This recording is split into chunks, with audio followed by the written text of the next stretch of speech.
Demi mendapatkan gigi yang rapi dan indah, ada banyak cara yang bisa dilakukan.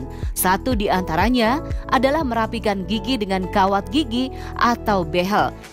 Informasi kesehatan yang akan dibawakan oleh Dr. Gigi Tia Lovita ini akan membahas seputar kesehatan dan cara sehat gigi berkawat.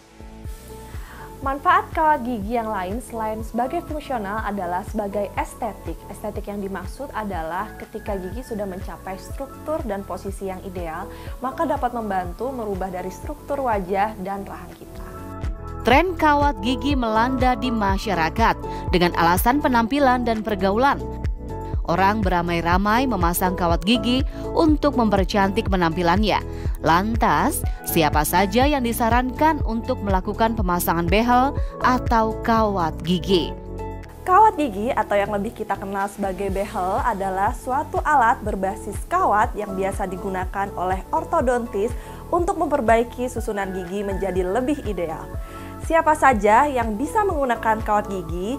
Pertama adalah orang-orang yang memang konsul ke dokter gigi dan mendapat indikasi untuk melakukan perawatan kawat gigi. Perawatan kawat gigi bisa dilakukan kepada orang-orang yang memang mendapatkan indikasi untuk melakukan perawatan setelah konsultasi ke dokter gigi atau ke ortodontis. Biasanya digunakan oleh usia berkembang. Perawatan kawat gigi bisa digunakan oleh orang-orang yang memang sudah mendapat indikasi dari dokter gigi untuk dilakukan perawatan. Siapa saja? Biasanya kawat gigi bisa digunakan oleh siapapun, terutama di usia-usia berkembang.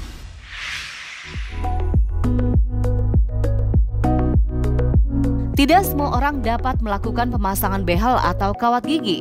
Jadi, bukan sekedar pengen-pengenan doang ya dok.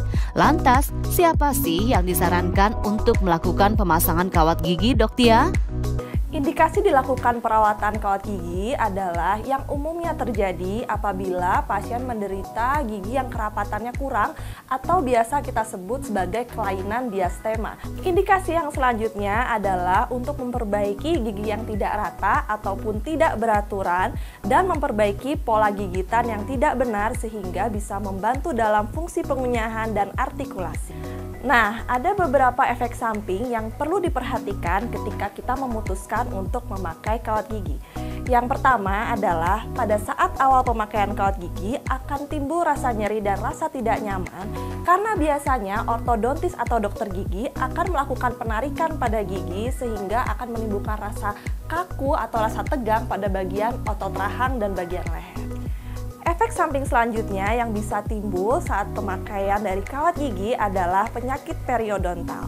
Penyakit periodontal ini biasanya timbul karena oral higien dari pasien yang sangat kurang atau teknik penyikatan gigi yang salah. Jadi, akumulasi makanan tidak dibersihkan dengan baik sehingga menyebabkan diawali yang pertama adalah terjadinya radang gusi dan berkembang menjadi penyakit periodontal yang lainnya. Yang selanjutnya yang sangat umum terjadi, efek samping dari pemakaian kawat gigi adalah terjadinya sariawan. Bagian yang paling sering terjadi adalah di bibir dan gusi. Ini biasanya pada pasien pemakai kawat gigi yang jarang sekali melakukan kontrol sehingga bagian kawatnya menusuk atau mencuat keluar dan menimbulkan gesekan dan berlanjut menjadi sariawan.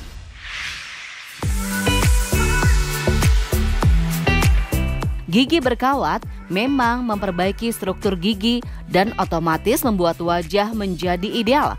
Tapi jangan lupa untuk dirawat ya. Apa sih perawatan yang perlu dilakukan di rumah?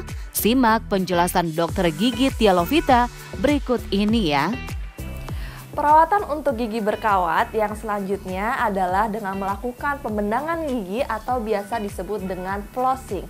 Dokter gigi atau ortodontis pasti akan menyarankan sehingga sela-sela gigi akan lebih bersih selain dengan menggunakan sikat. Asupan makanan dan minuman pada pemakai kawat gigi juga perlu diperhatikan. Yang pertama, kita perlu menghindari makan makanan yang lengket dan menghindari makan makanan yang terlalu keras sehingga bisa mengakibatkan dari kawat gigi tersebut lepas. Perlu dihindari juga makan makanan dan minuman yang berwarna kuat sehingga dapat meninggalkan noda pada kawat gigi sehingga membutuhkan waktu dan tenaga yang ekstra untuk dilakukan pembersihan. Nah, ini yang paling penting, kontrol ke dokter gigi atau ortodontis. Lalu kapan sih harus dilakukan kontrol rutin dan tindakan yang akan dilakukan pada kawat gigi kita? Pada kontrol tersebut, biasanya dokter akan melakukan beberapa perawatan dan beberapa pemeriksaan. Yang pertama, biasanya dilakukan pembersihan pada kawat gigi dan pengecekan seluruh rongga mulut.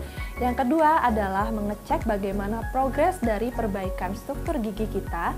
Dan yang selanjutnya adalah mengecek apa saja yang kita butuhkan untuk treatment selanjutnya pada kawat gigi. Nah, yang paling penting adalah kita harus rajin dan rutin ke dokter gigi untuk melakukan pengecekan kawat gigi kita kurang lebih 2 minggu sampai dengan 1 bulan sekali. Saya Dr. Gigi Tia Lovita Pertiwi untuk Hidup Sehat Plus.